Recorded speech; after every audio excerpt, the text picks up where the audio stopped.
Olá pessoal, sou Peterson Julião e aqui para mais um episódio estou com ele, Mário Espanhol, Jamil Albuquerque, para a gente ter aqui um bate-papo, na verdade uma aula, né? É uma aula aí sobre carreira, influência socioeconômica e política ao longo dos anos e principalmente sobre liderança. Sejam muito bem-vindos e eu já quero iniciar aqui com o Jamil. Jamil, sobre a evolução, falando um pouquinho nesse processo econômico e político, na evolução no mercado brasileiro ao longo dos anos, eu gostaria que você falasse um pouquinho sobre a evolução industrial ao longo dos anos, tendo aí como base, né, o capitalismo e principalmente a meritocracia. Primeiro é um prazer, uma honra estar aqui dentro da Carmen Steffens, no Rafael Carmen Steffens Podcast, estar com você, Mário, que é um ícone do empreendedorismo brasileiro, com você, Julião, que é uma gentileza, o espelho da personalidade agradável, e dizer que falar dentro da Carmen Steffens, para nós do Mastermind da Fundação Napoleão Hill, é uma honra, porque nós temos uma história juntos aqui, ultrapassa há 20 anos, sim. Ou seja, já foi testado pelo maior de todos os inquiridores que existe, que é o tempo. Porque os americanos têm uma máxima que para eles é um ditado. Tudo lá, eles costumam dizer, stand the test of time. Isso fica em pé no teste do tempo. E a nossa relação, tanto de amizade quanto de relação empresarial, já mostrou que resistiu ao teste do tempo. Não é voo de galinha, né? Na hora dele veio e se manteve. Então, uma honra estar aqui. E dentro da Carmen Steffens, que ao chegar aqui no saguão, olhar aquela exposição, essa trajetória dessa marca que é objeto de desejo entre cada 10 mulheres, 10 desejam, amam essa marca, e falar sobre a evolução da indústria, porque nós estamos agora na indústria 4.0, que a gente tem chamado, né? A indústria 1.0, ela surgiu por volta de 1780, quando foi aquele trajeto ali entre Liverpool e Manchester, na Inglaterra, que foi a primeira vez que uma máquina venceu autonomamente uma grande distância, que foi uma Maria-Fumaça. Naquele dia, os cientistas, os historiadores, a Sociedade Mundial para o Progresso da Ciência definiu como o dia que começou a era industrial e, por consequência, o capitalismo. Como nós o conhecemos, o capitalismo como nós o conhecemos, que até então eram governos baseados em reis, em familiares, em economias de comandantes que tinham heranças divinas. E esse período levou quase 100 anos para surgir o que se chamou de indústria 2.0, porque esse período é 1.0. Foi quando ela atravessou o Atlântico e foi rasgar as veias americanas, que começou aí já por volta de 1850, dali para frente, quando começou a grande expansão americana, mas que se localiza mais ou menos depois da independência que chega nos Estados Unidos. A indústria 3.0 já diminuiu um pouco o tempo. Foi por volta de 1980, quando teve a indústria metal-mecânica, que foi a redução dos tamanhos. Quem foi o grande protagonista foi o Japão, que diminuiu os tamanhos. Lembra disso, Mário, na década de 80, tudo diminuindo os tamanhos? Você ainda estava começando, mas pegou ainda um ponto. E a indústria 4.0 é o que nós estamos agora na pauta, que é a informática. Agora, por trás de tudo isso, sem sombra de dúvida, estão as pessoas. Então, capitalismo, que quer dizer a capacidade de transformar neurônios em dinheiro, inteligência em resultado, cap, de cabeça, capital, a capital do país, a capital de um estado. Então, esta capacidade, ela é focada no ser humano. E só é possível de transformar a humanidade através do estímulo da livre iniciativa. A humanidade não teria atingido níveis elevadíssimos de desenvolvimento se não tivesse o empreendedorismo. Se não tivesse as pessoas com esse instinto de evolução, nós ainda estaríamos morando nas cavernas e nós ainda estaríamos morrendo aos 27 anos de idade como data limite, porque não teríamos inventado a penicilina, o antibiótico, não teríamos conseguido inventar. Você sabe, Mário, que quando vai se estudar a humanidade, um dos principais itens de serviços que se considera para o avanço da humanidade é o sapato? Você sabe por quê? Essa história está registrada na história da Nike, quando o fundador conta a história dele. Ele conta o seguinte: porque as pessoas iam correr no mato, pisavam num espinho. Não tinha antibiótico. O que acontecia? Inflamava. Ele morria quando aquilo ia subindo pela perna e pega aquelas veias chaves da perna, porque o segundo coração costuma-se dizer que é as pernas, né? Sim, sim. Pega aquelas veias, você está vendo o coração, morria gritando de dor e inflamação.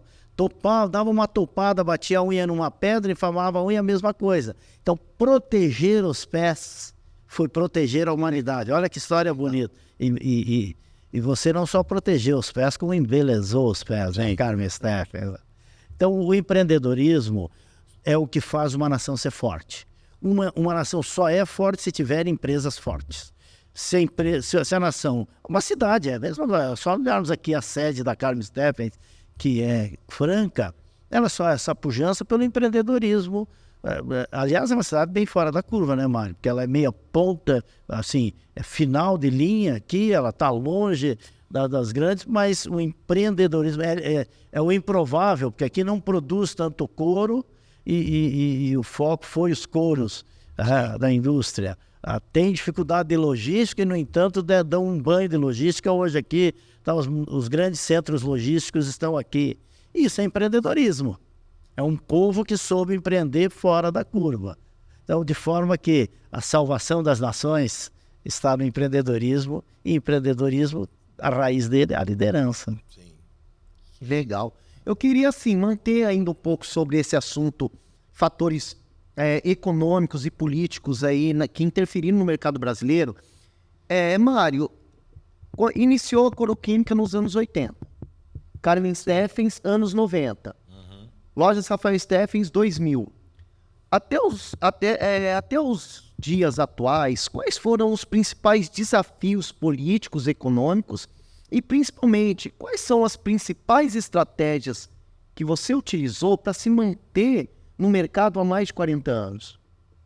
Bom, eu quero dizer o seguinte: eu sou empresário há mais de 40 anos e eu já enfrentei mais de 40 crises. O Brasil é o país de uma crise por ano. Quando você vê um alemão planejando os próximos 10 anos, ele faz um plano e não muda uma vírgula. Ou não mudava, porque ultimamente eu acho que eles estão repensando a forma deles, né? E o Brasil, você tem um plano para um ano e no meio do ano, a cada 2, 3 meses, você tem que ajustar para que você possa vencer essa batalha. Eu convivi no final do governo Sarney com inflação de 88% ao mês. Então isso, uma empresa ficar viva num ambiente inflacionário desse, ela realmente tem que ser criativa. E, enfim, graças a Deus eu aprendi como é que tinha que fazer. Eu falei, bom, se eu devo 5 milhões, eu tenho que ter 5 milhões para receber, os dois derretem e dá 0 a 0. E o lucro fica na matéria-prima. Tanto que quando o Collor fez o plano Collor, o motorista gozador que eu tinha aí, chegou para mim e disse, agora eu tenho o mesmo dinheiro que tu, 50 cruzeiros. Falei, pega o meu aqui, fica para ti, eu não preciso dessa porcaria. Mas vamos lá olhar o meu estoque. Eu tinha estoque para 11 meses de produção de couro e 10 meses de produto químico. Na época eu só tinha coroquímica, né? Eu fiquei 10 meses sem comprar nada e o dinheiro voltou. E muitas pessoas disseram, o Collor congelou meu dinheiro, não sei o quê, eu perdi tudo. Não. Você perdeu tudo porque você vendeu um imóvel que você tinha para aplicar 42% ao ano que o banco pagava, quando a inflação era 88%. Então, em 6 meses, o teu imóvel virava cinza, porque você perdia 40% ao mês. sobre os 40 que ele pagava. Em 6 meses, tu não tinha mais nada. Então, você devia ter ficado com o teu imóvel quietinho, alugar ele, nem que fosse a preço barato. E num ambiente inflacionário, você precisa ter bens físicos.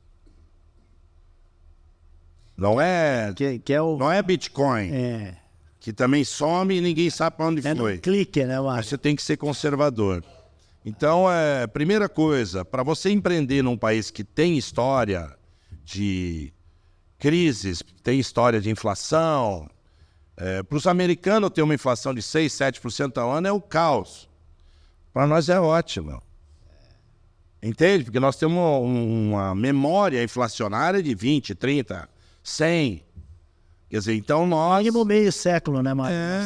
Então, para um americano e para um europeu agora, com inflação de 5, 6% ao ano, isso é o caos para eles. Para nós não, porque a gente sabe lidar com isso, né?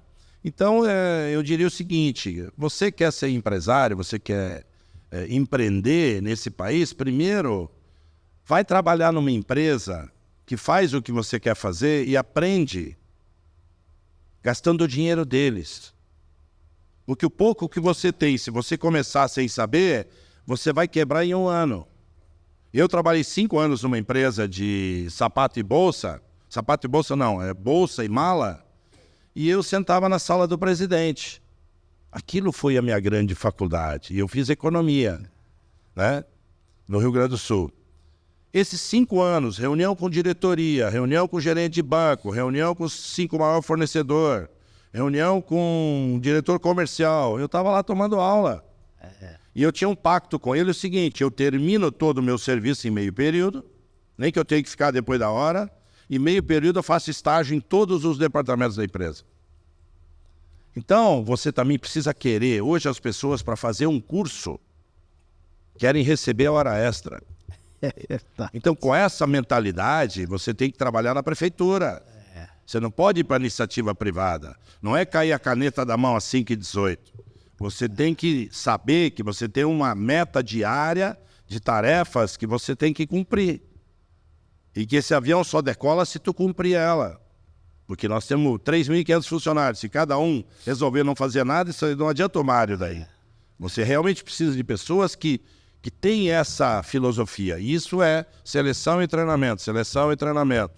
De cada 10, há 20, 30 anos atrás, de cada 10 que você contratava, você aproveitava 5, 6. Hoje, você aproveita 1 ou 2. Uau. Porque a maioria quer ter um celular e quer trabalhar num aplicativo e ficar em casa. Home office não funciona.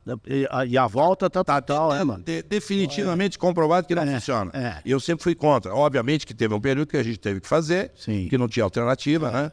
Mas a interação das pessoas, reuniões produtivas, discussão de ideias, ela é diferente no presencial. Né? Então, empreender é a arte de perseverar num sonho que você quer tornar em realidade. Essa é a minha visão. Legal. Isso daí que você entrou, Mário, de falar que às vezes as pessoas, o profissional, ele vê que a teoria é mais importante que a prática, é o contrário, né? Você mesmo tem essa história de que veio da prática, veio aprendendo, veio trabalhando, fazendo. E isso, às vezes, a gente ainda vê empresas preocupadas com o currículo, preocupada com formação, mas não é o principal, é a base. Eu queria colocar uma coisa importante. Eu acho que o Mastermind foi o primeiro curso que me abriu a mente sobre cursos rápidos de grande mudança na vida das pessoas. Então, você hoje fazer um curso de 4, 5 anos, com muita decoreba, não muda a minha vida. O Mastermind, em 12 sessões, que nós convencemos eles a fazer em 1 semana, que nós tínhamos que trazer gente do Brasil inteiro. No início, o Jamil foi um pouco resistente. Nossa. Falei, cara, eu tenho que trazer gente do Brasil inteiro. O cara não pode vir 12 semanas aqui. Então, nós temos que fazer numa semana. De segunda a sábado, de manhã, de tarde e de noite. E você, em 1 semana, transforma a mente da pessoa. E eu hoje acho que 1 semana, Jamil, é melhor, porque a pessoa faz uma imersão. Exato. E ela realmente... Eu tenho um pacto aqui com os franqueados, gerentes, que vem. Se vocês acharem que isso não mudou a vida de vocês, eu pago o curso de vocês. Nesses 20 anos eu não paguei nenhum. E todo mundo disse, não, isso mudou minha vida. Então isso não é merchan, tá? Eu estou falando o que eu penso realmente. E tanto que a gente está junto há 20 anos, independente da amizade, negócios são negócios, né? Então é realmente profissional essa ligação de 20 anos. E a evolução das pessoas... Lógico, tem pessoas que não evoluem nem com isso. Porque tem 2 tipos de pessoas no mundo. A que faz parte do problema e a que faz parte da solução. A que faz parte do problema, é muito difícil mudar ela, a não ser que ela queira mudar. Né? Você pode mudar qualquer um, desde que ele entenda que ele deve e precisa mudar. Agora, quando as pessoas acham que não devem mudar, não adianta. Então você faz o quê? Você seleciona, treina. Quem se destaca, fica. Quem não se destaca, troca.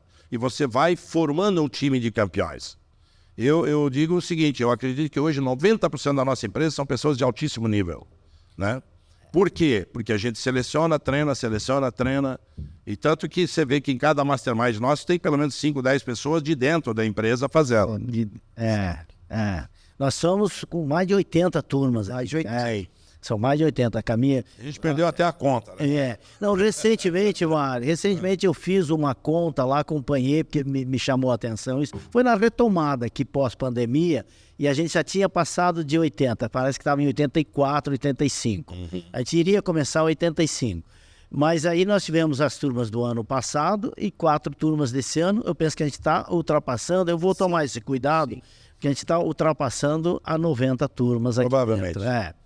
Ultrapassando 90 turmas. Ou seja, só convívio que dá esse resultado. O homem bolou algo de metodologia que realmente produz isso. Né? Agora, o Mário, você é um homem, e o Leão falou aqui sobre inspirar pessoas, e começou com a palavra aula quer dizer momento de autoiluminação, que você sempre preparou. Você tem essa visão aqui dentro. A expressão unimário é bem conhecida, mas fora desse intramuros aqui, talvez não. E a partir de hoje eu quero tornar conhecido isso cada vez mais, porque perto de você a gente só aprende. Com você, por exemplo, você foi a primeira pessoa, e eu acabei tornando conhecido um conceito teu, e mais de 50% eu cito a fonte, cito você, nós somos em mais de 150 instrutores que contamos a tua história. Você foi o que disse, Jamil, um funcionário, que é um termo do Taylorismo, hoje se fala colaborador. Um funcionário, ele não trabalha para a empresa, para você, ele trabalha para ele com você. Eu lembro do exemplo que você disse, ele vem aqui... Ele é um empreendedor. Ele trabalha, na verdade, é para ele. Está correndo atrás do sonho dele, não do teu. Mas ele trabalha com você. Sim. E isso sim o torna colaborador. Né? Trabalhar em colaboração. Esse conceito, e hoje eu já tenho visto, Mário, isso falado em frases, em posts, porque agora todo mundo, cada um que tem um Facebook, tem um Instagram, tem um WhatsApp, ele tem um canal de televisão. Sim. Então eu tenho visto isso, que a fonte é você, Mário. Então você realmente é um professor, no sentido mais amplo, porque a teoria não é que ela muda na prática. A teoria, ela se adapta à prática, porque a teoria é da luz e a prática é do barro. Quando se faz essa trajetória, você tem as adaptações. Porque na fala inicial do Mário, ele disse o quê? Eu ficava lá dentro, eu ouvia o que o empresário falava, eu estava tendo ali aulas ali, ou seja, eu estava me auto-iluminando, estava pegando a teoria e estava adaptando à prática. E esta é uma habilidade que um percentual pequeno de pessoas tem, e tem a vontade disso. Porque tem uma coisa que você falou aqui, que um dia eu vi um pregador falar, Mário, e me chamou a atenção porque ele começou assim: você sabia que tem uma coisa na Terra que Deus não consegue fazer? E ele deu aquela pausa cênica. E naquela fração de segundo eu pensei, caramba, eu nunca tinha passado pela cabeça, porque Deus pode tudo, não pode tudo? Se Deus pode tudo, como é que tem uma coisa que ele não pode? E aí ele, depois daquela pausa cênica, ele diz, Deus não pode te ajudar se você não quiser ser ajudado. E é o instalar, né? Exatamente isso.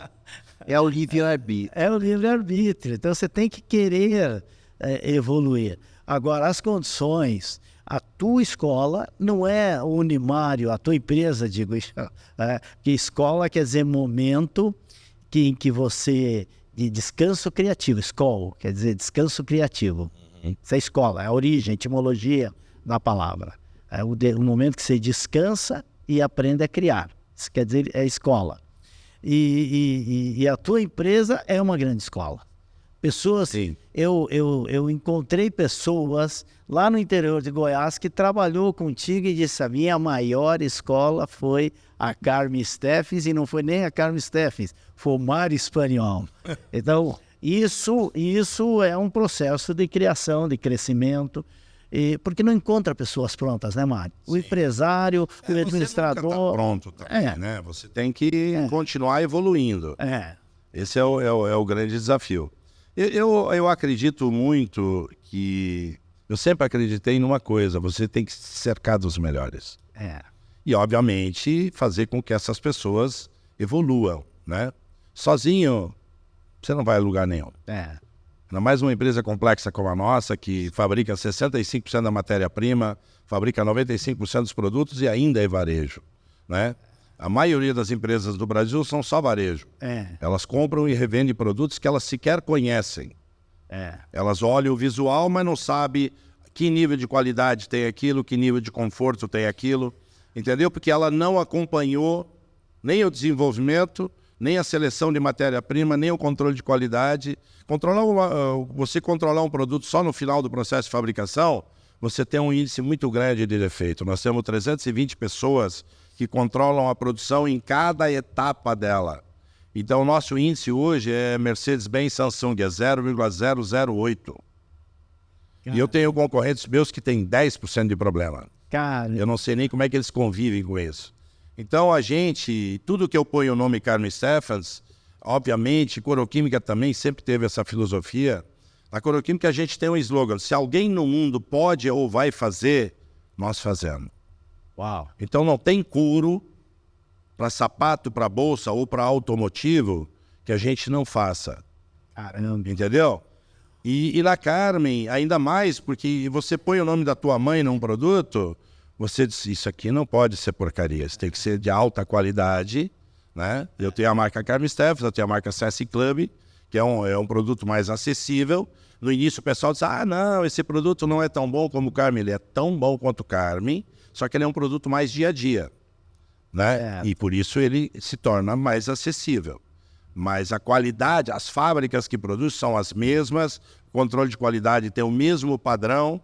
Então nós estamos nesse segmento muito acima dos nossos concorrentes, porque eles só pensam em preço. Nós pensamos em fazer o melhor produto a um preço possível. Isso eu chamo de custo-benefício. O meu cliente entende que ele compra custo-benefício. Você pode fazer uma bolsa que daqui a um ano está se desmanchando toda. E você pode fazer uma bolsa que dura 15, 20 anos. Você vai dizer: mas a mulher não vai usar 15, 20 anos. Bom, mas ela pode doar para alguém que vai usar. Isso, para mim, é ecologia. É você não jogar o produto no lixo porque ele se desmanchou todo, e sim você vai doando para pessoas que vão continuar usando. Ou ela ama muito aquela bolsa. Eu tenho uma cliente em West Palm Beach, nos Estados Unidos, que tem uma bolsa há 27 anos. Caramba! E eu tirei uma foto, está no meu Instagram, depois você pode ver. Eu tirei uma foto, ela está inteira. Isso é couro. Isso é couro.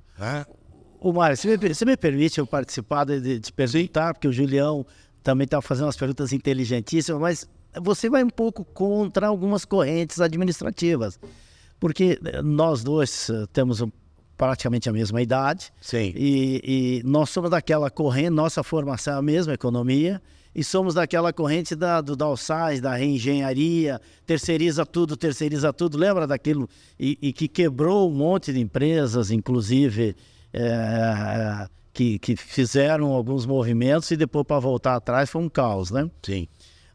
Você produz quase 60% da tua matéria-prima, você comentou? Em valor, 65%. Em valor, 65%. O que é uma contramão do mercado, né? Sim.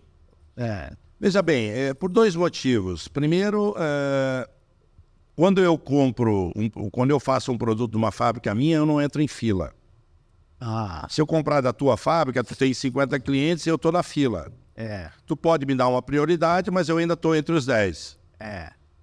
Ele é um cliente importante, mas eu não posso, eu tenho que atender isso, tenho que atender... Então, desenvolvimento ágil, pontualidade de entrega, qualidade constante.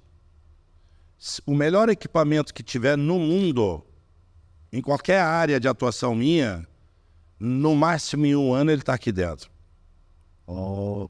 Tanto que eu tinha um sócio americano que vinha aqui e dizia: mas tu trabalha só para investir na empresa, por que tu não compra uma Ferrari para ti? Aí eu falei: vem cá, eu tenho umas 5 aí dentro, eu vou te mostrar. Aí mostrar uma máquina, essa aqui custa mais que uma Ferrari, só que ela não tem IPVA, ela não desvaloriza e ela me dá lucro. Ela se paga em 24 meses. Uma Ferrari não se paga nunca, porque ela desvaloriza e o teu dinheiro foi embora. Tudo bem, te dá prazer e tal. Mas quando eu quero ter esse prazer, eu vou na Europa, nos Estados Unidos, de vez em quando, eu alugo lá um dia, $600, $800. Depois eu digo: isso não é para mim. Continua ela aí, quando eu tiver a fim de andar nela de novo, eu alugo. Que é o melhor negócio do mundo, você alugar, né? Tem gente que adora o livro Pai Rico, Pai Pobre, deixa isso muito claro. Um se enchia de centro de custo, que é uma casa de campo, é um rancho, é não sei o quê, apartamento de São Paulo, e todo centro de custo para tudo que é lado. Eu prefiro ir no hotel, pago a diária, vou embora, não tenho custo nenhum. Então, naquele momento, você tem que investir na locomotiva e não em centro de custo, porque tudo que você faz fora da empresa, tudo bem, todo mundo quer ter uma casa, eu também tenho, mas fora isso é centro de custo. Eu não abro o centro de custo, eu abro o centro de receita. Esse é o jogo desse negócio, né? Então nós somos extremamente eficientes em produção. Eu tenho gente que está comigo há mais de 15 anos, em média. Então esses profissionais cada vez ficaram mais de alto nível. Eu não tenho nenhum preconceito quando uma pessoa de 50, 60 anos, desde que a mentalidade dela seja jovem, porque eu não acredito em idade física, eu acredito na mente. E tem gente que diz: não, eu preciso ter um cara de 20, 30 anos. Eu não. Eu preciso de gente que tem cérebro, tem vontade e ainda está sonhando em fazer muita coisa. E não importa a idade dela. Desde que ela... Tem cara com 30 anos que está morto e tem cara com 60 que está muito vivo. Entendeu? Esses caras eu quero do meu lado. O cara que faz parte da solução. O cara do problema a gente manda para o concorrente e ganha 2 vezes. Para de perder dinheiro com ele, faz o concorrente perder. Né? Então, esse é o esquema. A gente... o mercado é difícil para todo mundo. Sim. Nós, obviamente, no ambiente Covid, tivemos enormes desafios. E ainda nesse momento temos enormes desafios. Mas se você tem gente boa do teu lado, tem decisões assertivas, obviamente você consegue buscar um caminho e sobreviver a mais uma dessas 40 que eu já vivi crises, né? Então, enfim, 40 crises em 40 anos, essa é só uma a mais. É só uma a mais para enfrentar e aprender, né? A palavra crise, ela tem essa possibilidade de um aprendizado, porque é um desconforto que tem muito grande, e a vida é uma crise. Se não houvesse crise, a gente naturalmente entraria na zona de conforto.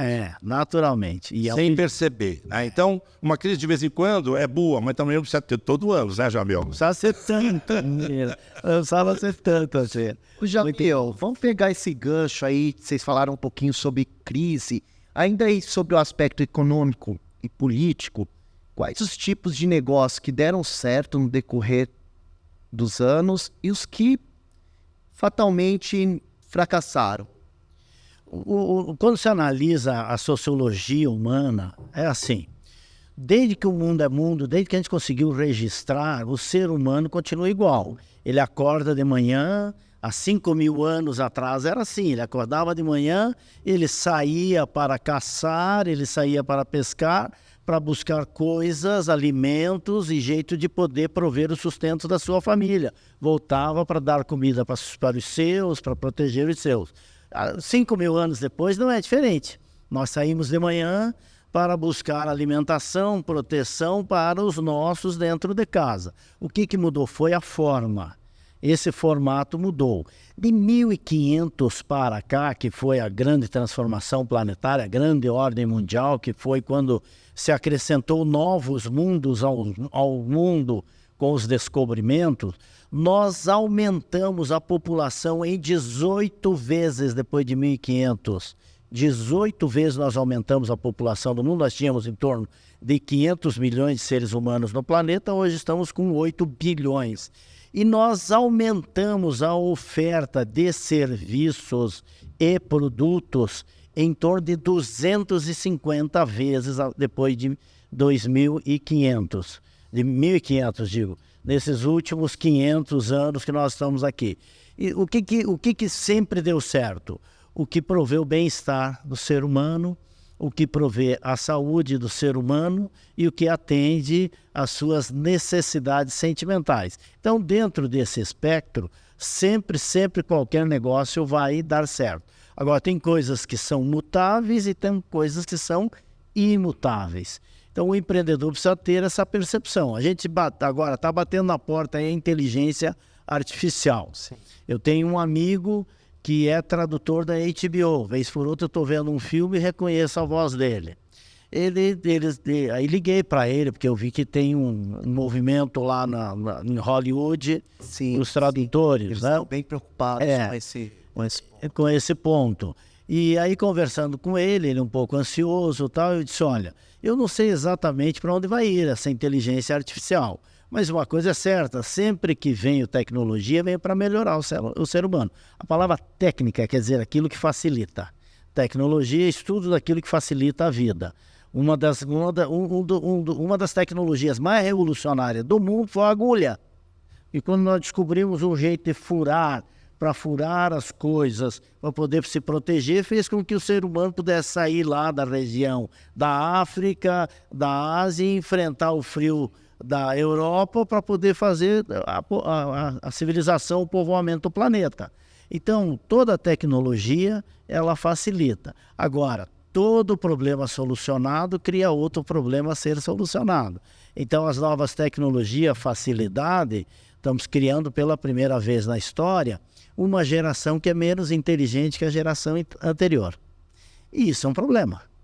Agora, como todo problema, vai ter que ser enfrentado com a natural força, que é aquilo que o Mário repete. Tempos difíceis formam homens fortes, diferenciados. Né? Diferenciados. Tempos fáceis formam homens fracos. Fracos. E os tempos fracos vão formar tempos difíceis, né, Ciro? Nós estamos num momento, em algumas áreas, a gente pode dizer, Mário, que há quase um enlouquecimento da humanidade. Em algumas áreas tem aí umas viagens que parece a década de 60, as viagens de alucinógenos, tamanho algumas experiências humanas que estão sendo feitas. Agora, como toda experiência humana, naquela época, na década de 60, o pessoal que se arvorou a fazer aquela grande marcha em busca de coisa nenhuma, que foi o hipeísmo, nós tínhamos um índice de mortalidade por overdose e enlouquecimento por uso excessivo de drogas que foi caótico. Aquilo a gente conseguiu solucionar. Avançou daquilo ali, foi para a área de comportamentos. Nós temos alguns comportamentos bastante questionáveis do ponto de vista de sociedade, de futuro. Então, agora, isso acendeu uma luz amarela no mundo. E uma vez que acendeu a luz amarela, nós temos que fazer o quê? Conscientização. Então, profissões que vão sempre render, negócios que vão sempre dar certo, é quando olha esses eixos centrais. Alimentação, proteção, facilitação da vida, sempre vai dar certo em qualquer área dessa. E sempre, se você quer ganhar dinheiro, lembrar o que move o mundo, né? Que é o sexo, o dinheiro e o poder. Esses três são os grandes estimulantes da vida humana. Nós estamos hoje com 8 bilhões de seres humanos. Tem um pessoal que tem uma tese, Mari, que diz que cabe 10 bilhões na Terra, e tem uma outra tese muito sustentável, do qual eu faço parte, é que nós conseguimos colocar 20 bilhões de seres humanos dentro do planeta com tranquilidade, com equilíbrio e sem exaurir o planeta no seu extremo. Mas eu tenho uma opinião sobre isso, Jamil. Eu vejo a maioria dos países desenvolvidos, existe uma forte onda de pessoas de 20, 30, 40 anos que não querem ter filhos. Que filho dá trabalho, dá dedicação, dá prazer, por amor, por tudo. Mas muita gente não quer ter filho. Então, eu não acredito que essa população vai continuar crescendo. Por exemplo, o Japão, ano passado, diminuiu 630 mil pessoas a população do país. Na Europa está diminuindo. Né? Nos Estados Unidos eu não sei, mas provavelmente também vai diminuir. Talvez não, porque tem muitos latinos que ainda não estão nessa fase, né? Então eu vejo que essa preocupação, ela é muito modismo. Essa falação é modismo. Eu não acredito, talvez chegue a 10 bilhões, mas eu não acredito que passe disso tão cedo. Por quê? Porque existe muita gente hoje, pela correria do dia a dia, pelo alto custo de ter um filho, porque você mora num grande centro, como São Paulo, como Nova York, como Los Angeles, como Paris, você tem custos astronômicos para ter um filho. E nem todo mundo está afim de ter esse custo. As mulheres hoje querem um cachorrinho, dá menos trabalho, é dócil. Dura no máximo 15, 18 anos. Entendeu?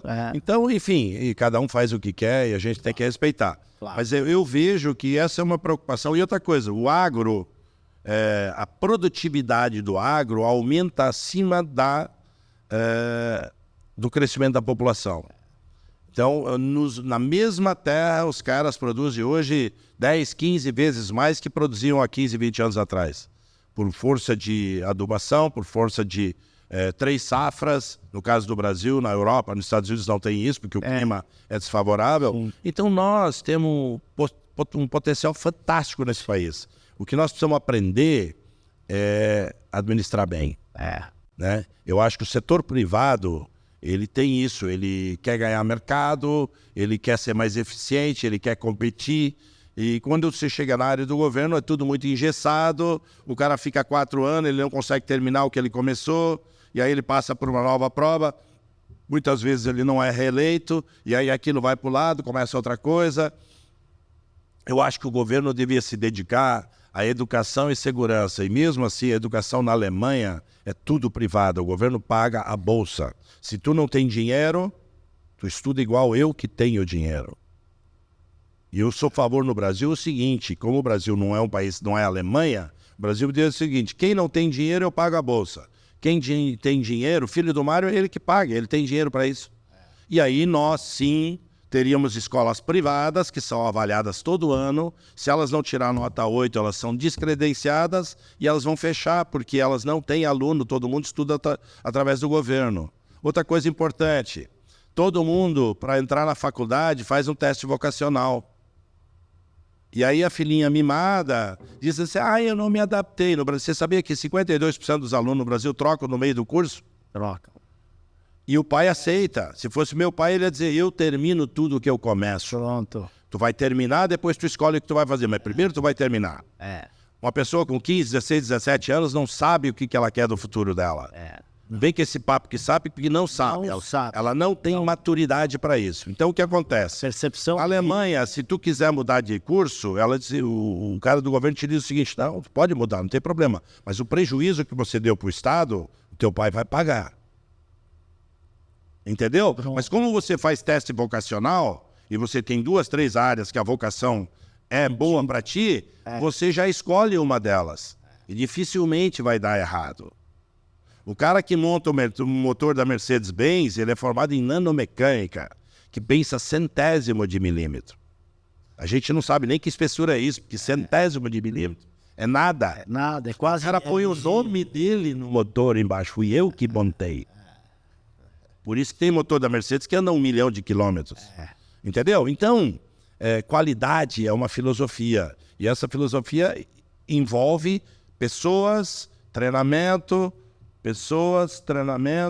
melhoria de tecnologia, que as pessoas é que provocam. A tecnologia ela não evolui sozinha. Não. Atrás de qualquer evolução, por exemplo, a grande revolução do smartphone foi Steve Jobs. Sempre. Um rosto. Que teve que ser demitido para comprar Pixar, que fazia vídeos para Disney.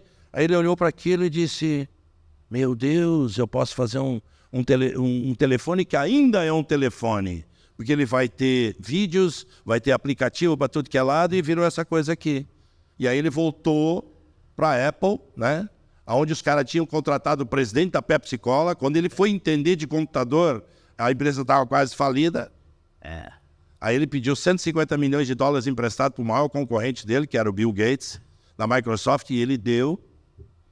E aí perguntaram para o Bill Gates, por que você fez isso? Porque eu preciso de um concorrente bom para eu me sentir desafiado e melhorar o meu negócio, senão eu entro na zona de conforto. Pronto. Olha a visão do cara. Olha a visão. Então, Isso. a revolução do mundo é feita por pessoas que conseguem enxergar o que os outros não enxergam.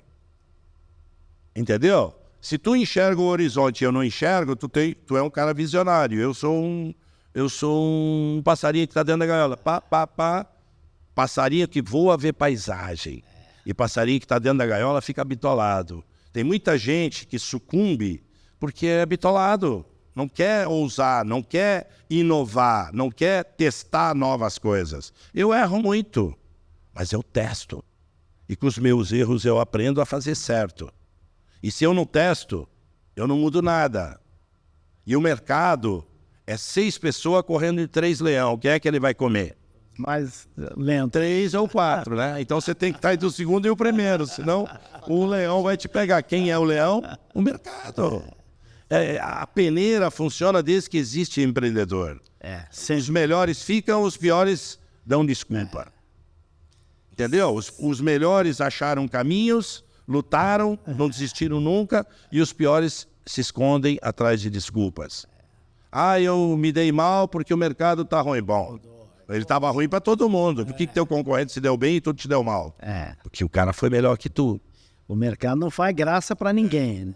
Eu digo que ser empresário é como ser técnico de futebol. Se tu ganha, tu vira Deus. Se tu perde, tu é demitido do mercado. Quer dizer, a tua empresa some. Esse é o jogo desse negócio. O mercado é inteligente. Ele absorve ou expurga, né? E o cliente, só para terminar, o cliente é de quem ele quer ser. Se tu tem um produto que ele deseja, que ele admira, que é confortável, que dá prazer para ele no uso, um sapato, por exemplo. Eu sempre digo para minhas clientes, você tem que lembrar do seu sapato quando alguém elogia e não quando ele te aperta o pé. Porque a metade dos sapatos que se fabrica no Brasil machuca pé. Tecnologia porcaria. Não conhecem. Fazem sapatos bonitos e na hora de usar é um desastre. Então nós temos, sem nenhuma falta de modéstia, o sapato mais confortável do mercado. Você lembra dele quando alguém elogia ele, não quando ele está te apertando. E o designer junto, né? Porque Sim. a Carmen é isso, né? Carmen é designer. Muito bom, muito bom. Bom, muito bom. Jamil, assim, eu tive o prazer de ter contato com você em 2011 no Mastermind, né? Foi quando eu conheci e tive esse prazer. E eu queria que você falasse um pouquinho, para quem está assistindo aqui, um pouco sobre a tua trajetória, tua carreira profissional. Eu sou como tantos dos anos 60. Eu tenho uma frase que é clássica minha, Mário, que eu digo: quem nasceu nos anos 60, dizer que nasceu pobre é redundância, porque era todo mundo pobre naquela época. O país... Sou dos anos 50. Tu é dos anos 50, Mário? Eu não pensei que você não era tão... Mas também, você é do final dos anos 50, né? Mas é mais ou menos isso, né? O Brasil era pobre. Sim. Então todos nós éramos pobres. E eu, do oeste de Santa Catarina, uma região muito, naquela época, inóspita, e dada uma situação muito trágica familiar, eu fui com 9 para 10 anos para o litoral de Santa Catarina, em Balneário Camboriú, e claro, toda a família, 11 irmãos, família pobre, vai para a cidade e vai morar na periferia. E morando na periferia, eu vinha de uma escola, de uma casa religiosa muito rígida, em que não podia ver televisão, não podia ouvir rádio, não podia jogar bola, não podia ir à praia. Tudo era pecado, dada aquela filosofia, a religião, porque não é uma filosofia. Então, restava ler. Eu aprendi a ler na Bíblia, peguei gosto pela leitura e fiz teologia. Com 15 anos eu entrei na Escola Teológica das Assembleias de Deus, fiz teologia. E quando eu tinha 14 anos, eu fui numa biblioteca de periferia. Biblioteca de periferia já é uma biblioteca pobrinha, né? Biblioteca pública já é pobrinha, já é pouca coisa. De periferia, mais ainda. Tinha meia dúzia de livros no sentido figurado. E eu já tinha lido praticamente tudo. Numa sexta-feira, eu cheguei lá, eu olhei e tinha 2 livros, volume 1 e volume 2. A Lei do Triunfo. Eu peguei o volume 1 e levei para casa para ler. Naquele final, eu li no final de semana. Comecei a ler no final da tarde de sexta-feira e quase atravessei a noite. Tinha 14 anos. 14 anos. Eu era engraxate, como toda criança, adolescente pobre, né? Cheguei lá, 9 anos, engraxando sapato, vendendo picolé, vendendo lenha de casa em casa, que naquela época tinha muito fogão a lenha, ficando empacotador na frente do supermercado para ganhar alguma gorjeta. Quando você tem família grande e é pobre, qualquer centavo que você traz para dentro de casa, você ajuda a proteção e a alimentação da família. Quando eu peguei aquele livro, que eu folhei as primeiras páginas, Mário, ele falou assim, o autor falou assim, você não é pobre, você está momentaneamente sem dinheiro. Eu falei, essa aqui está me agradando. Porque quando você é pobre, você pensa que a pobreza é destino. Sim. E a pobreza não é ausência de recursos, a pobreza é ausência de esperança, é uma questão de atitude. Então, eu li até o final aquele livro, atravessei, me lembro que a minha mãe acordou de madrugada, e a gente morava numa casa muito pequena, logicamente, e ela falou, o que você está fazendo? E eu estava com uma vela, porque não podia deixar a luz acesa, porque você sabe que deixar a luz acesa era aumentar custos, né? Sim. A vela lendo o livro, e ela fez eu apagar a vela e ir dormir. Acordei cedo e fui ler de novo. Na segunda-feira, minha mente era outra. A cidade era outra, o estilo era outro, as pessoas eram outras. A paisagem não tinha mudado, mas a minha paisagem íntima tinha mudado. E era um livro de Napoleão Hill. Que legal. Então, eu peguei aquele livro, já fui, levei um, peguei o 2 e montei todo um planejamento. E aquilo alterou a minha história de engraxate, sair para dar aula na Universidade da Califórnia, ser ouvidor da ONU, ser conselheiro mundial da Fundação Napoleão Hill. O neto de Napoleão Hill é meu amigo pessoal, me mandou mensagem ontem, inclusive, no meu WhatsApp. Ou seja, tudo isso só foi possível porque eu conheci a filosofia. Se não tivesse lido esses 2 livros, talvez tu não tinha ido para esse caminho, né? Talvez não tivesse ido para esse caminho. Você é o piloto da sua carreira. Sempre. Todo mundo é quem vai conduzir a sua história. Agora, é fundamental ter um mapa, né? Sim. Porque quando você não tem um mapa, você dá muita cabeçada, você não vê o caminho. Você vai, ali tá errado, ali dá errado, ali dá errado. E mentores, né, Mário? Nós precisamos ter mentores. Mário, eu faço muita mentoria com pessoas grandes nesse país. E tem 3 perguntas que eu defino e meço o termostato mental das pessoas. Primeira pergunta é... Eu vou anotar aqui. A primeira pergunta que eu faço sempre é quem são as suas referências e quem são seus heróis, porque isso define muito. Segunda pergunta é quem são seus mentores. Porque as vozes que nós mais ouvimos são as vozes que nós mais repetimos, e aquilo que nós mais repetimos torna-se nossas ações. E as nossas ações materializam o nosso comportamento. O nosso comportamento é a tinta que escreve o nosso destino na Terra. Então, É a média das pessoas que vivem, né? Que é 12 pessoas, né? Você é a média das 12 pessoas que você mais convive. E terceira pergunta é o que você ouvia sobre dinheiro dentro de casa quando você era pequeno. A tua relação com o dinheiro vai ter muito dessa raiz. Então, e se não mudar esses paradigmas, você vai a vida toda ter um tamanho muito pequeno, né? Agora, mentoria é determinante. Um livro é um mentor.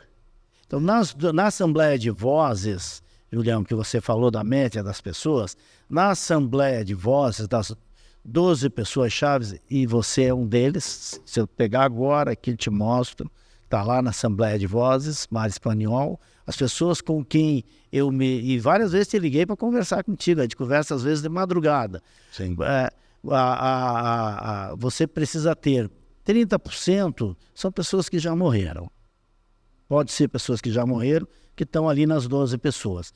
30% pode ser de pessoas que estejam distante de você.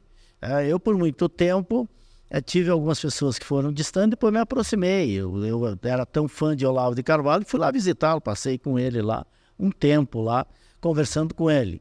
Hoje o Peterson é das pessoas que está na minha Assembleia de Voz e é distante. Agora, 40% dessas 12 pessoas precisam ser pessoas acessíveis, que você possa ligar, que você possa conversar.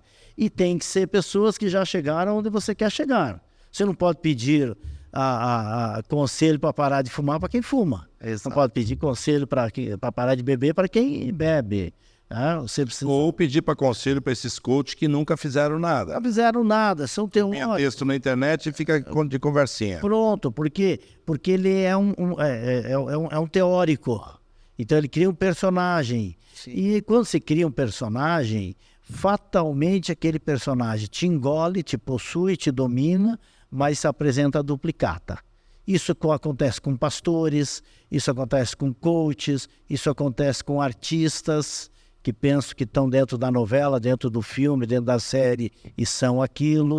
Então, quando a pessoa tem um personagem e não sabe acessar o inconsciente com o consciente, se ele não tem essa ponte, porque é uma pequena palavra que faz essa ponte. Uma palavrinha simples, mas não é simplista e nem é simplória. Ela é simples porque todas as verdades são simples, que é perceber-se. É a capacidade de se auto-observar. E isso só vem, essa capacidade de se auto-observar, só vem através de busca de ferramentas de autoconhecimento. Quem são os teus mentores, quais são as ferramentas com que você se alimenta para fazer esta autoanálise, e aí a filosofia presta um grande trabalho, e é por isso que essa filosofia de Napoleão Hill, que é uma filosofia até recente, né, Mário? É uma filosofia com um pouco mais de 100 anos. Ele é um homem do século XIX, que impactou o século XX, estamos na terceira década do século XXI, ele continua tão vivo, em plena força e vigor, como qualquer autor aí que está produzindo no ápice da sua carreira. Por quê? Porque ela é uma filosofia evolutiva que criou muitos discípulos e principalmente que dá resultado. Porque o que é o resultado? O resultado é onde você quer chegar. O resultado é o feedback do teu comportamento. Você quer saber, você falou, nós estamos aqui com 90 e poucas turmas, a gente fez mais ou menos a conta aqui. 4 por ano, nós não baixamos nunca de 4 por ano, mas teve ano que tivemos mais que 4 por ano. Sim. Então, o resultado é aquilo onde eu quero chegar. E o resultado é o feedback do comportamento. Tuas vendas estão baixas, vai ver o comportamento, levanta cedo, prospecta, telefona, visita, como é que é? O teu peso está acima da média, olha o comportamento, como é que está a alimentação, como é que está o cuidado. Então a saúde não está boa, olha o comportamento. Então todo o resultado é o feedback do comportamento. E isso nós sempre olhamos o resultado, porque na vida é aquela máxima, né? Ou se tem resultados ou se tem desculpas. E se a gente fosse hábil aí para resolver as coisas... A história do cara que foi vender sapato na África, e aí ele ligou pro patrão dele e disse assim, olha, aqui ninguém usa sapato, não tem mercado. Aí ele mandou um outro, o cara foi lá e disse, puta, aqui ninguém usa, tem um mercado gigante. É tudo uma questão de visão. É o jeito de olhar. É o jeito de olhar. É a liderança, né, Mário? Produzir sapatos, muita gente produz. Agora, o jeito que o Mário Espanhol produz é diferente. E é aquilo que você estava falando, é o líder. A palavra líder quer dizer aquele que indica o caminho. Sim. Então, a mão do líder altera o resultado. A mão que toca altera o resultado. Normalmente, Jamil, quando o mercado está difícil, né? E é que eu já falei que nesse país, 40 anos, todos foram difíceis, as pessoas querem baixar preço a qualquer custo. Usando matérias-primas piores, fazendo um monte de gambiarra. E eu, na realidade, a minha filosofia é o seguinte, como eu tenho uma cultura alemã muito forte, e um alemão não faz um produto mais ou menos. Não. Isso é cultural. Eu ia lançar uma marca mais popular, e quando eu vi o perfil de produtos que eu tinha que vender, eu falei, eu não mereço isso. Não ia nem ter CS no negócio, ia ser um outro nome, né? Mas eu falei, não é isso que eu quero para mim. Então, isso é cultural. Você quer um produto, fazer um produto que você tenha orgulho dele. E ainda, você vai botar o nome da tua mãe ou do teu avô. Rafael Stephens é meu avô, né? Eu pensei que era teu pai. Não, eu era o xodó dele, porque eu era o único neto que morava na cidade que ele morava. Então, quem fazia caminhada com meu avô era eu, né? E era muito legal. Então, quando eu pensei na marca masculina, eu não tive 10 segundos de dúvida que ia ser Rafael Stephens, né? Que uns acham que é meu pai, outros acham que é meu filho, Sim. né? Mas na realidade é meu avô. Eu sempre, por Eu tenho que honrar isso. E honra é algo muito profundo, porque é uma lei que te conecta à ancestralidade. E a lei da ancestralidade é a lei que mantém o ser humano em pé. Quem desobserva isso acaba sempre apanhando da vida. Leva na raiz do ouvido, como te diz lá no Sul, que eu sou catarinense e o Mário é gaúcho, mas torcemos para o mesmo time. Porque o S de Santa Catarina é uma espécie de filial do Rio Grande do Sul. Sim, sim. O gaúcho... Ou é gremista ou é colorado. o gremista é colorado, esse é o gremista. Porque o gaúcho, a geografia do gaúcho, aquela pergunta que te fizeram aquela vez lá em Porto Alegre, lá, o que acontece com o Rio Grande do Sul, ela tem várias explicações, uma delas é geográfica. Porque o gaúcho, ele olha a pradaria, ele olha o horizonte, ele olha o pampa, e ele vê o horizonte e ele não enxerga o horizonte. Então, ele quer ir atrás, ele quer ir ver onde é que vai dar aquilo. Você pode... Tem 11 milhões e meio de gaúchos morando no Rio Grande do Sul e tem 12 milhões de gaúchos fora do Rio Grande do Sul. E que desenvolveram o Paraná, o Mato Grosso, tudo. Santa Catarina, o Paraná, o Mato Grosso e lá em cima... Pará também. Não, eu fui em Manaus, em Manaus, num CTG. Manaus, CTG. E ali o Mapituba, você já ouviu falar do Mapituba? Que é uma parte aqui de trás, no oeste do Brasil, que pega uma parte do Maranhão, uma parte do Piauí, uma parte do Tocantins e uma parte da Bahia, chamado Mapa. Aquilo ali é a grande revolução de além-mar. Aquilo é uma loucura o que está acontecendo naquilo ali. Vai ser a região que mais vai formar bilionários no mundo. Vai estar ali. Já tem bilionários e todo low profile, no agro. Eles não mostram. Eles não mostram o poder que tem. Aquilo ali, você vai ali...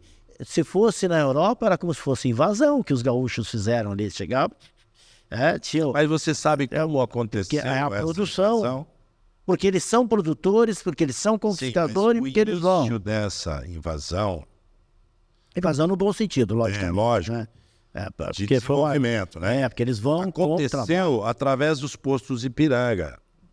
Que o Grupo Ipiranga era um grupo gaúcho, que tinha uma refinaria de petróleo em Uruguaiana. Era a única refinaria de petróleo no Brasil que não era estatal. E eu conheci o pessoal lá. Da família. E porque eles, quando queimou essa refinaria, eles fizeram um curtume lá só para gerar emprego para essas 400 pessoas que perderam o emprego. Olha só. E eu, como era representante de máquinas e produtos químicos e tudo, eu visitava eles lá. Quando eu vim para cá, em 1980, eu peguei a representação de uma empresa do Grupo Ipiranga que fazia produto químico para depilar couro. Olha isso. E aí eu ia muito no Rio de Janeiro. E um dia o diretor lá chegou para mim e disse, olha, nós temos um curtume, isso não é o nosso foco de negócio, a empresa é muito grande, tem 6 mil postos de gasolina. E eu queria que tu pensasse em assumir esse curtume. Eu falei, mas eu não tenho dinheiro para assumir o curtume. Não, financiamento, BNDES, tudo eu te consigo. Você pega, eu te faço um contrato de 10 anos, você não precisa nem pagar aluguel, e eu te consigo um BNDES para capital de giro. Aquilo balançou a minha cabeça. Só que eu tinha aberto a Coroquímica aqui há 1 ano e meio, e o negócio estava começando a dar muito certo. Eu falei, olha, daqui a 60 dias nós vamos ter outra reunião, eu posso durante 60 dias pensar? Não tem problema, pensa. 60 dias depois eu fui lá e falei, olha, se tu me fizesse essa proposta há 1 ano e meio atrás, eu ia correndo para lá. Mas agora eu tenho um negócio que está dando muito certo, e eu vou ter que falar não, mas eu tenho um amigo meu, que eu já falei com ele é muito bom, eu vou te indicar ele. E esse meu amigo pegou. Caramba, Mário, que legal isso. Mas chegando ao ponto de como os gaúchos saíram do Rio Grande do Sul, onde abria um posto de Ipiranga, ia um casal de gaúchos para cuidar do posto e um casal de gaúchos para cuidar da churrascaria. E aí esses caras começaram a trazer os parentes, e esses caras começaram a comprar terra barata e vender a terra cara no Rio Grande do Sul. Tu vendia 100 hectares no Rio Grande do Sul, tu comprava 2.000 onde eles estavam. E assim essa coisa começou a florar nos 6 mil postos de gasolina que a Ipiranga tinha. Então eles, como eram uma empresa gaúcha, disseram, olha, eu boto o cara para gerenciar e boto o cara para ter a churrascaria. Porque antes não tinha loja de conveniência, não tinha nada, era churrascaria ou nada, né? Entendi. E aí, isso fez com que os gaúchos e suas famílias migrassem, porque eles começaram a ver oportunidade. Tanto que tudo começava no posto mesmo, né? O centro, negociação, convivência. Tinha até a propaganda. Isso aí, vai lá no posto Ipiranga. Ou seja, a ponta de Oriente. Tudo a ver com o que eles faziam na época. Olha que legal isso.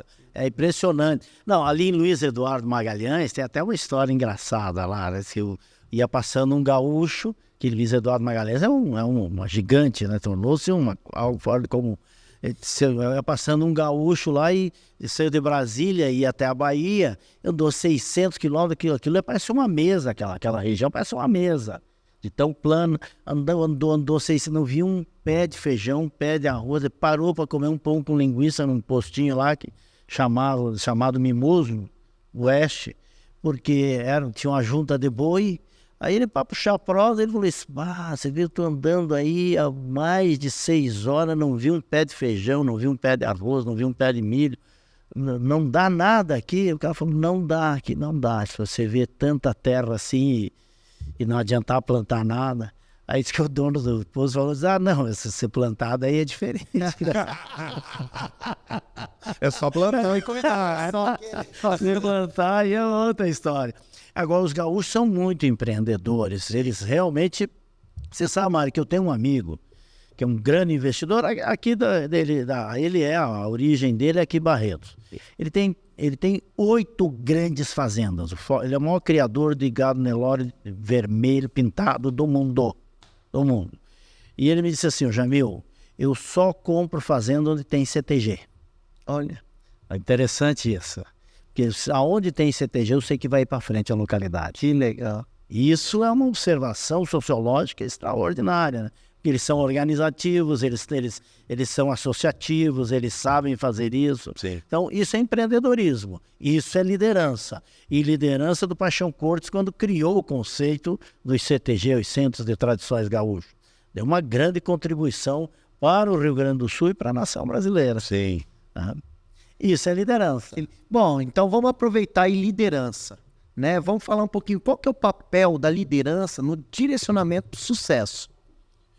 O líder, Julião, ele é responsável por mais de 80% do resultado de qualquer empreendimento. Não importa se é uma instituição privada, se é uma instituição pública, se é uma instituição do terceiro setor, é o líder quem define, porque é o líder que define direção, define estratégica, resolve o problema, resolve conflitos, une as pessoas em torno dos objetivos. Então, é a competência que é responsável por mais de 80% do resultado de qualquer instituição ou empresa. Agora você diz, puxa, mas uma única competência é responsável por mais de 80%? Isso por analogia, é mais ou menos como se fosse um bolo. A farinha é responsável por 80% do bolo, mas você precisa da forma, você precisa do leite, você precisa do açúcar, então você precisa dos outros para que isso se sustente. Então, o líder é fundamental. Se a gente olhar as grandes sociedades, analisar sociologicamente, o Egito foi o país mais poderoso do planeta. Há 6.000 anos atrás, eles dominavam a engenharia, eles ensinaram engenharia para o planeta.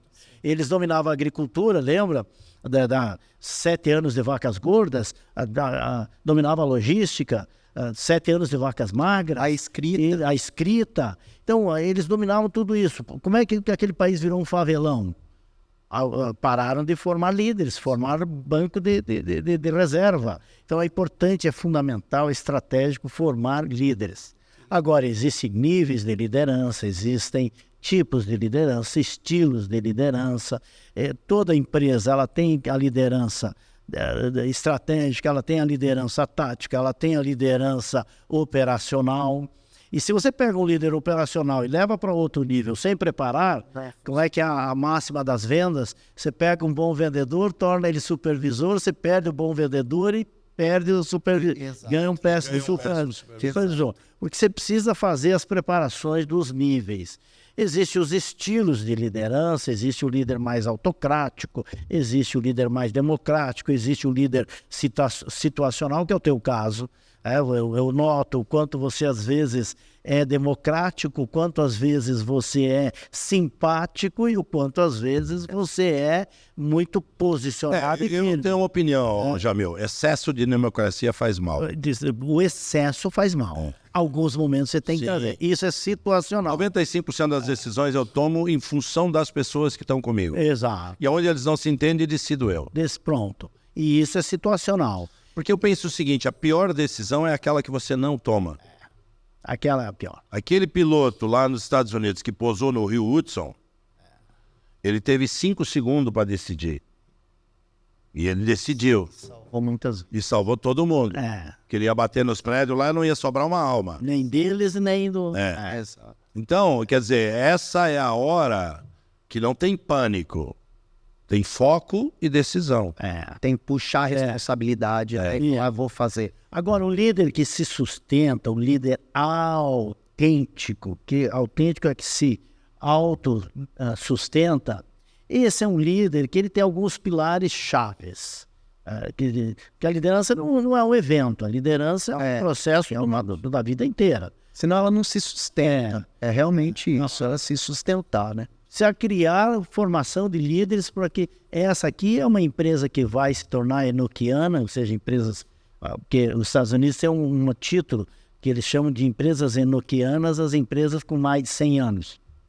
Que eles partem da premissa que se ultrapassou um século, torna-se um Enoque, o homem que não morreu da Bíblia, né? O enoquiano. Então, esse conceito enoquiano... O Jim Collins fez aquele estudo nas empresas feitas para durar. Ele percebeu que 98% das empresas com mais de 100 anos eram empresas que preparavam os líderes internamente. Que trazer de fora não dava certo, que aquilo que a Apple foi levar, o cara era bom lá na Pepsi. Chegou lá... que não dá para implantar, então é ir preparando isso. Então o líder autêntico, ele se sustenta com alguns pilares. O primeiro pilar de um líder autêntico é que ele tem valores, né, Mário? Eu falo contigo aqui, você já repetiu naturalmente nas tuas falas valores muito sólidos da minha mãe, do meu avô, da minha linhagem, da minha estrutura. Então essa fidelidade é uma verdade interna.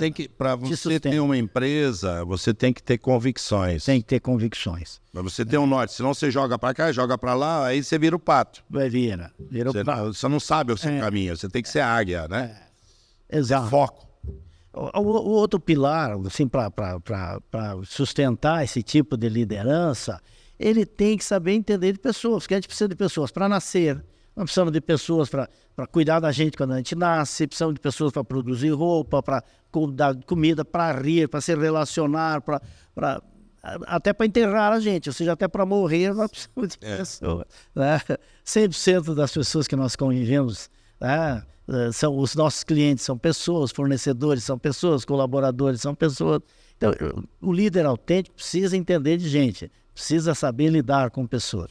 E terceiro pilar que sustenta um líder de longo alcance é ele ter a capacidade de resistir à pressão. Você falou no início, Julião, pessoas que chegam com um currículo e depois não sustentam o currículo. E do meio da pirâmide para cima, o que importa é a energia, não é mais o currículo. Exato. É a capacidade de resistir pressão, não é, Mário? E, aliás, isso eu aprendi muito, né? Porque nessas 40 crises que eu passei, eu podia estar com o maior problema do mundo amanhã. Chegava 10 horas da noite e eu dormia. Isso é fenomenal. Entendeu? Porque eu falei, amanhã eu resolvo isso. Né? Isso é fenomenal. Então, mas leva tempo. Levei uns 5 anos para desenvolver essa maturidade. O engraçado é o seguinte, né, Jamil? Muitas vezes você imagina o problema muito maior do que ele é. Quando vê, ele passou e você disputa, mas não era tão grave para eu me preocupar tanto, né? Então, eu não sofro mais por antecipação. Eu dou o meu melhor e tentam resolver.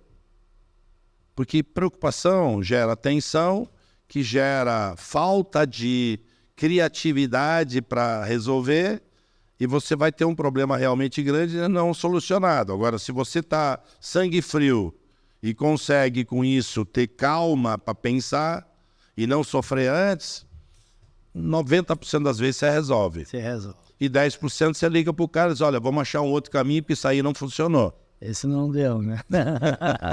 Eu gosto quando você cita 40, porque eu gosto muito da simbologia dos números, né? Porque não foi por acaso que foi 40 dias que Moisés, que Noé, 40 anos que Moisés fez a travessia, 40 dias que Noé fez a depuração do planeta, 40 dias no deserto que Jesus enfrentou o demônio, a quaresma, que é a queima das iniquidades, o 40 anos, quem suporta 40 anos fazendo uma empresa como a tua, só crescer, só se renovar, cada vez fica mais jovem, cada vez fica mais atualizada, mas falando a linguagem do momento, isso é um encanto para todos nós e é uma luz de esperança, né, Mário? Porque o Brasil é o país que está fadado a ser o farol do século XXI. Nós seremos, o nosso destino manifesto de celeiro do mundo, ele já está se materializando. Sim. Nós hoje colocamos comida na mesa de 1,5 bilhão de seres humanos, Mário e Julião. Hoje nós já colocamos, atendemos 1/3 do planeta. Nós vamos colocar até 2050, vamos colocar comida na mesa de 5 bilhões de seres humanos. Então isso mostra a potência do Brasil. Nós temos aí, estamos ao país mais próximo do novo continente, que a partir de 2048 a Antártica vai começar a ser desenvolvida, compartilhada, para fazer crescer um continente como aquele. Vai precisar de muito dinheiro, muita gente, muita logística, muita matéria-prima. Nós estamos aqui perto desse novo continente. Então nós somos um país que precisamos ter líderes fortes, líderes públicos melhores e mais orientados para resultados.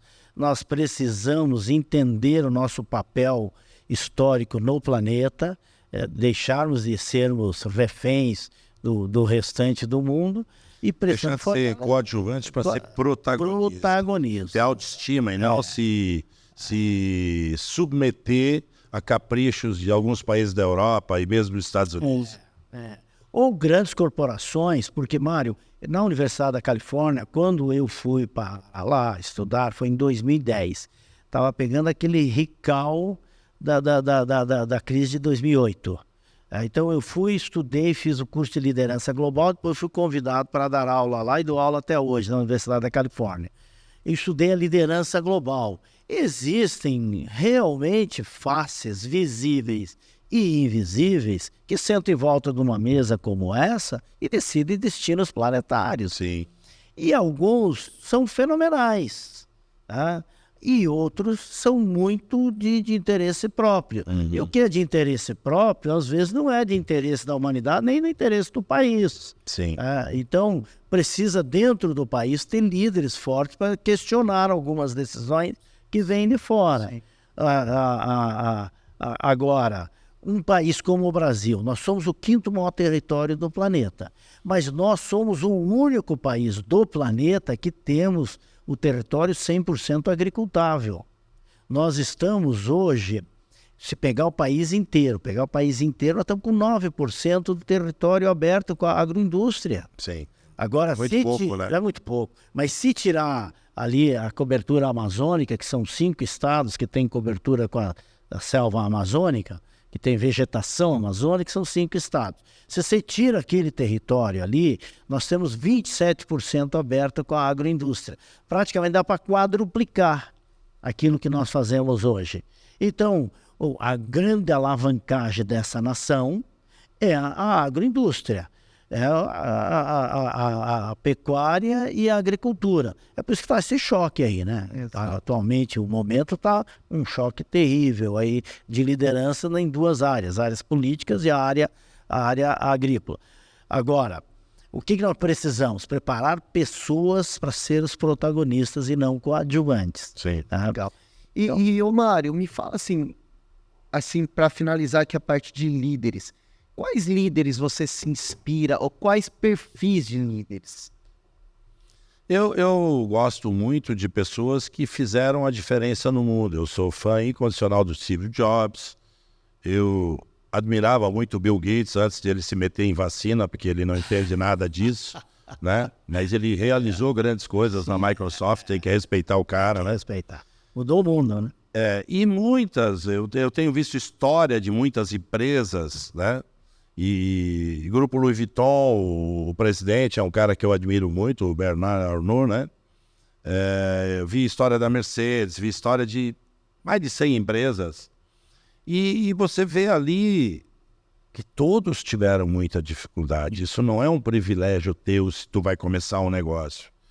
E é aquela história, né? Você faz sucesso na vida se você atravessar um pântano cheio de jacaré e chegar do outro lado. Primeiro você precisa acreditar que você vai vencer. E depois você tem que nadar muito para eles não te pegar. Eu não sei se atravessa, mas enfim, eu estou citando um exemplo. Uma analogia. Então, o processo de abertura de empresa, de fazer essa empresa fazer a diferença, se cercar de pessoas, conquistar mercado, isso é tudo um processo. Por que 80% das empresas morrem nos primeiros 2 anos? Porque elas ainda não conseguiram conquistar o mercado. E o cara não tinha lastro para bancar. Por que as pessoas pagam fortunas por empresas prontas? Porque criar uma empresa é muito difícil. Semana passada eu estava num curso e o cara disse, olha, nós estamos comprando empresas, mas elas têm que dar no mínimo 4 milhões de reais por lucro já e ter X clientes. Senão a gente não se interessa. Quer dizer, ele já quer uma empresa que a lucratividade não é grande, mas que ela tem lucro e ela tem uma história construída que já deixa ela saudável. Dali para frente eles multiplicam ela, com a visão de gestão e tal. Sim. E eu digo tranquilamente, quer dizer, a Coroquímica foi o meu lastro para fazer a Carme, porque os primeiros 4 anos de Carme Steffes eu perdi 5 milhões de dólares. Nossa. Eu comecei em 93, 94 veio o Plano Real. A minha locomotiva, que era a Coroquímica, começou a andar mais devagar, porque com uma moeda, o real valendo 1 e o dólar valendo 0,88, nós estávamos brincando de país rico. E aí os grandes importadores de sapato que tinha em Franca foram tudo embora. 1, 2, 3 anos, foi todo mundo embora. As fábricas, 95% delas quebraram. 90% devia alguma coisa para mim. Eu perdi em 4 anos 25 milhões de dólares com quem não me pagou. Caramba. E aí eu tinha 5 empresas e eu tive que, durante um mês, decidir o que eu faria da minha vida. Eu fico com as 5 e quebro, ou eu vendo 2 a preço de banana, fecho a outra, vendo o equipamento e fico com as 2 que são de maior área de interesse. E aí foi o que eu fiz. Eu falei, bom, eu vendo 2 empresas por 1/3 do valor que elas valiam, porque ninguém pagava mais naquele momento. Eu vendo a minha casa, eu vendo o meu rancho, enfim, eu vendo tudo que eu posso, desmonto a outra empresa, vendo os equipamentos, porque eu não consegui vender ela montada. E aí eu voltei para a vida. Bem menor, talvez 80% menor do que eu estava antes. E eu voltei para a vida. E aí começaram a assediar meus funcionários, chave, eu te pago o dobro, eu te pago o dobro. Um dia eu chamei todo mundo e falei, ó, se vocês, quem estiver comigo, vai dizer agora. Porque enquanto eu chego aqui 8 horas da manhã e saio 8 horas da noite, é porque eu acredito nessa empresa.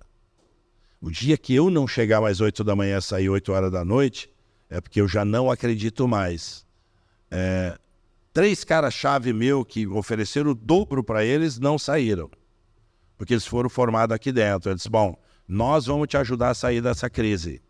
Porque meu primeiro emprego é aqui, um está 35 anos comigo, o outro está 39 e o outro está 32 anos comigo. Caramba. Então, Olha isso. É muito legal. nessa hora você precisa de apoio e de gente comprometida, que não pensa só no seu umbigo.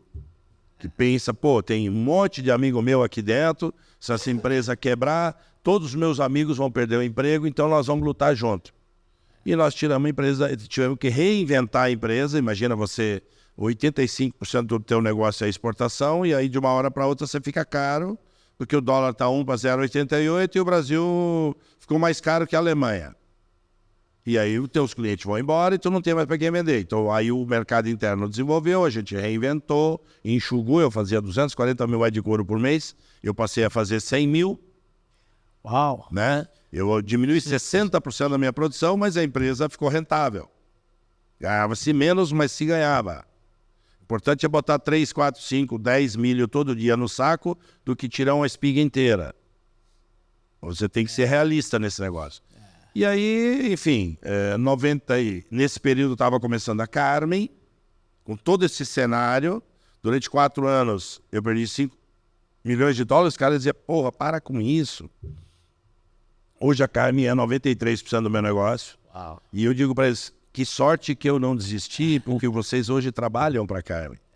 E olha que nós não somos pequenos, nós fazemos 120 mil metros de couro por mês. Caramba. 30% Carmen, 20% no mercado brasileiro, fábricas que exportam e outras marcas, e 50% automotivo para a Ásia. Honda no Japão, 1 em cada 12 carros é couro nosso. Hyundai na Coreia, 1 em cada 6 carros é couro nosso. E o volante da Lexus, o couro é nosso também. A Lexus também? É. Uau! Então, enfim, você vai... Eu fiz amostra 7 anos para a Honda. Ou seja, o Elon Musk é teu cliente. Não, ainda não. Mas quem sabe vai ser. A da Lexus, eu confundi com a Tesla. Não, a Tesla Desculpa, não. Mas um dia vai ser. É só nos próximos 7 anos nós vamos tentar fazer isso, né?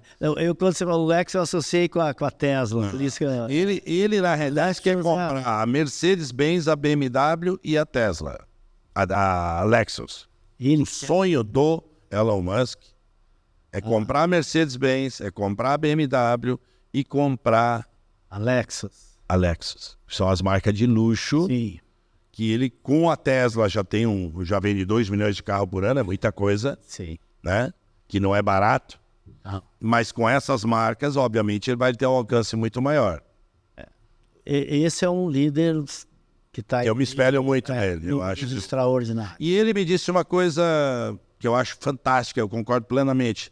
Você pode aprender sozinho. É só você participar de cursos rápidos, focados em alguma coisa que você quer aprender, e você vai aprender, e você pode ser um puta cara, que é o que ele faz. Não é que ele aprende sozinho, ele faz cursos que interessam. Eu acho que o ensino, ele vai caminhar cada vez mais para cursos rápidos, focados em algum tipo de aprendizado que aquele profissional quer ter. Que é o que nós fazemos, por exemplo, com o Mastermind, de desenvolver liderança, uma semana, 12 etapas, a pessoa sai daqui com a cabeça virada e começa a executar. Ele desenvolve a consciência da liderança, toma consciência da liderança e tem ferramentas para aprimorar a liderança. Então, em qualquer área isso vai ser legal, né? Uau, eu falei que ia ser uma aula, pessoal. E aí?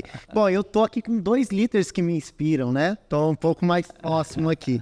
Pessoal, assim, para a gente entrar aqui na finalização dessa maravilhosa aula, eu queria aqui que você, Jamil, Mário, deixasse uma mensagem para quem está assistindo esse episódio. Opa! E interessante que a conversa parece que faz 10 minutos que a gente começou a conversar.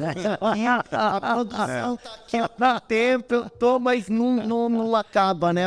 Mas é a roda de conversa, é a roda de conversa. E como você me fez essa pergunta de fechamento, para não abrir outras portas, outras janelas, é assim, cuide sempre da roda de conversa, porque a roda de conversa constrói 100% cultura. Minha mãe dizia, a mesa vai à praça.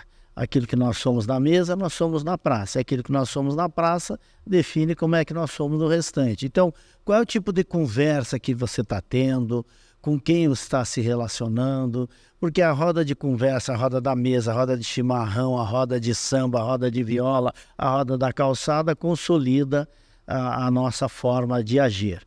Construa os bons hábitos e lembre sempre daquela máxima, tudo que a mente consegue imaginar, a mão consegue segurar. Que show, que legal. E eu, por exemplo, muitas vezes as pessoas me perguntam, eu quero fazer um negócio assim, assim, assim, o que você me diz? Eu falei, participe de um time vencedor primeiro e depois monte o seu time. Eu sou da teoria que você tem que aprender com o risco dos outros. Quando você é jovem, você é muito impulsivo, você acha que pode tudo. E aí você quebra a cara. E aí você incinerou o teu dinheiro. Não, trabalha numa empresa top, aprende um monte, e se depois você quiser montar um negócio, você está preparado para montar ele. Mas as pessoas formam e já querem montar um empreendimento. Por exemplo, meu filho, que também mora em Camboriú, ele, quando ele formou na faculdade, ele disse, pai, tu podia montar uma clínica para mim. Eu falei, não, para tu e tua secretária e uma mosca voando lá ficar conversando, porque tu vai escutar lavando, não vai ter cliente. Vai trabalhar em outras clínicas, aprende a se relacionar, conquista clientes, um dia o cara falta, passa o cliente para ti e tal. E aí sim, depois de 2, 3, 4, 5 anos, quando tu tiver uma clientela, nós vamos montar uma clínica para ti. E aí um dia ele trabalhou, sei lá, 3, 4 anos, e um dia ele se associou com um cara. Esse cara, depois de 2, 3, 4 anos, acabou falecendo. E aí ele comprou a parte do cara, e eu ajudei ele. E aí sim, hoje ele tem uma clínica e trabalha muito, tá bem. Por quê? Porque as pessoas formam, acham que o diploma é o passaporte para o sucesso. O diploma não é o passaporte do sucesso. O diploma é o passaporte para o início da dificuldade. Entendeu? Aí você... E por que as pessoas quebram a cara? Porque elas vão com muita sede ao pote. Se prepara primeiro. Por que o médico faz residência? Para aprender medicina. Porque essa teoria que ele estudou é importante? Mas ele precisa viver. A reação na prática. Jogador de videogame não joga futebol. Não. Joga videogame. Então, simulação, o Senna corria uma corrida por dia, de segunda a quinta, para baixar 1/10 de segundo, 2/10 de segundo, 3/10 de segundo. E aí na sexta, no sábado e no domingo, ele treinava, se classificava e ganhava a corrida e fazia o show. E todo mundo dizia, nossa, ele correu muito bem hoje. Não, ele corre muito bem todo dia. Um tenista treina de 6 a 8 horas por dia para fazer aquele show. Aliás, agora tem um cara fantástico, chama o Alcaraz, aquele da Espanha, e está destruindo todo mundo. O menino é fantástico, tem 18 ou 19 anos. Então, para você ser campeão, você tem que se dedicar, você tem que se cercar dos melhores. E quando você fala do banco da praça, da mesa, não sei o quê, eu digo o seguinte, conviva com pessoas que acrescentam alguma coisa para ti, não perde tempo com idiota. O ambiente é muito importante. Cara que só se queixa, cara que não tem nada para te acrescentar, aumenta o nível da régua, convive só com pessoas de alto nível. E aí você vai fazer diferença, senão você vai ser um a mais. E aí o leão te pega. E pega mesmo. Rapaz do céu. E aí? Dava para dobrar Pessoal, o tempo aqui, né? Eu vou ter que terminar aqui, porque... Mas dá alguns outros episódios aí, viu? Ano que vem tem mais, nós vamos fazer uma por ano, né? Pronto. Que legal, é importante. Já tá na agenda. Que bom. Bom, eu quero agradecer muito, Jamil. Muito obrigado aí por todo o contato, toda essa contribuição de conhecimento. O Mário sempre está com a gente aí, então isso é notório. E quero agradecer muito quem ficou com a gente aí.